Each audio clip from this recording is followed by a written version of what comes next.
BPSC TRE 4.0 को लेकर भाई बहुत सारी बातें हो रही हैं, अफवाहें भी उड़ रही हैं, है ना। लेकिन अब इन सबको साइड में रखते हैं और सीधे मुद्दे की बात करते हैं। तो चलिए देखते हैं कि इस परीक्षा से जुड़ी सबसे ताज़ा और सबसे ज़रूरी कंफर्म्ड जानकारी आखिर है क्या। तो एक बहुत बड़ी खबर है जिसका इंतजार मुझे लगता है सब लोग कर रहे थे। नई सरकार की एक बहुत ही अहम बैठक हुई है और उसके बाद आखिरकार सभी शिक्षक उम्मीदवारों के लिए वो पक्की जानकारी सामने आ गई है जिसका हम सबको बेसब्री से इंतजार था। और हाँ, सबसे पहले वही बात जिसका सबको सबसे ज्यादा इंतजार है, नोटिफिकेशन की तारीख। आखिर ये आ कब रहा है? तो देखिए, हुआ ये है कि राज्य में जो नई सरकार बनी है उसकी पहली बैठक हुई और उसके ठीक बाद शिक्षा मंत्री विजय कुमार चौधरी ने मुख्यमंत्री को सब कुछ ब्रीफ किया है। और जो खबर निकल के आई है वो एकदम पक्की है। तो कैलेंडर में ये तारीख मार्क कर लीजिए, 20 अप्रैल से पहले पहले ऑफिशियल नोटिफिकेशन आ जाएगा।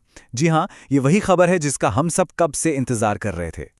अच्छा, अब एक सवाल जो शायद हर किसी के दिमाग में घूम रहा होगा कि भाई नई सरकार आई है तो क्या सब कुछ बदल जाएगा? तो चलिए अब ये देखते हैं कि वो कौन सी ज़रूरी चीज़ें हैं जो बिल्कुल नहीं बदल रही हैं। इससे तैयारी को लेकर जो भी टेंशन है वो थोड़ी कम हो जाएगी। तो हाँ, राहत की सांस ली जा सकती है। नई सरकार आने के बावजूद एग्जाम की तारीखें, सिलेबस और पेपर का पैटर्न, ये तीनों चीज़ें वैसी की वैसी ही रहेंगी। इसमें कोई बदलाव नहीं है। ये बात एकदम कंफर्म हो गई है, जो कि तैयारी करने वालों के लिए एक बहुत बहुत बड़ी राहत है। चलिए अब एक बड़े पॉलिसी अपडेट की तरफ बढ़ते हैं। ये एक ऐसा फैसला है जिसका असर उम्मीदवारों के एक खास ग्रुप पर सीधा सीधा पड़ने वाला है। और ये अपडेट जुड़ा है बोनस अंकों से। जी हाँ, बोनस मार्क्स को लेकर एक बहुत बड़ी खबर है। जी हाँ, आपने बिल्कुल सही सुना। ये कंफर्म हो गया है कि जो गेस्ट टीचर्स हैं यानी अतिथि शिक्षक, उन्हें इस भर्ती में पूरे 25 बोनस अंक दिए जाएंगे। ये वाकई एक गेम चेंजर फैसला है और उन सभी उम्मीदवारों के लिए एक बहुत बड़ा बूस्ट है जो इस कैटेगरी में आते हैं। तो देखिए, हर अपडेट में कुछ अच्छी खबरें होती हैं तो कुछ ऐसी भी होती हैं जो थोड़ी निराश करती हैं। तो अब बात करते हैं उन उम्मीदवारों की जिन्हें इस बार मौका नहीं मिल पाएगा। तो जैसा कि यहाँ साफ साफ दिख रहा है, 2024-26 सेशन के जो उम्मीदवार हैं और जो लोग जुलाई में सीटेट यानी सेंट्रल टीचर एलिजिबिलिटी टेस्ट देने वाले हैं, उन्हें इस बार मौका नहीं दिया जा रहा है। और इसके साथ ही एक उम्मीदवार एक परिणाम वाली पॉलिसी और सप्लीमेंट्री रिजल्ट की जो मांग थी, उसे भी शिक्षा विभाग ने फिलहाल के लिए खारिज कर दिया है।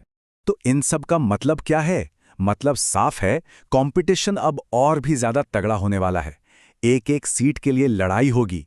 अपनी एक सीट पक्की करने के लिए पहले से कहीं ज्यादा मेहनत करनी पड़ेगी।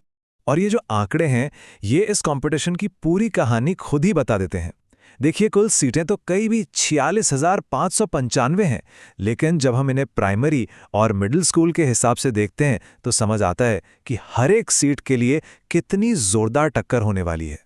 तो ठीक है, अब जब सारी तस्वीर लगभग साफ हो चुकी है तो सवाल उठता है कि आगे का रास्ता क्या है। फाइनल एग्जाम के लिए रोड मैप कैसा होना चाहिए?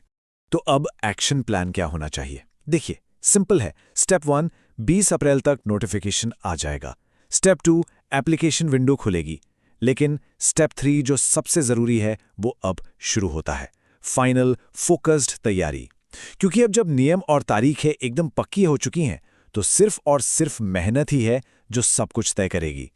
तो अब आखिर में सबसे बड़ा सवाल यही है कि इन पक्के नियमों और इतने तगड़े कंपटीशन को देखते हुए अब तैयारी की रणनीति में क्या बदलाव आएगा? ऐसी क्या खास स्ट्रैटेजी अपनानी होगी जो इस भीड़ में दूसरों से आगे ले जाए? इस पर सोचना बहुत जरूरी है।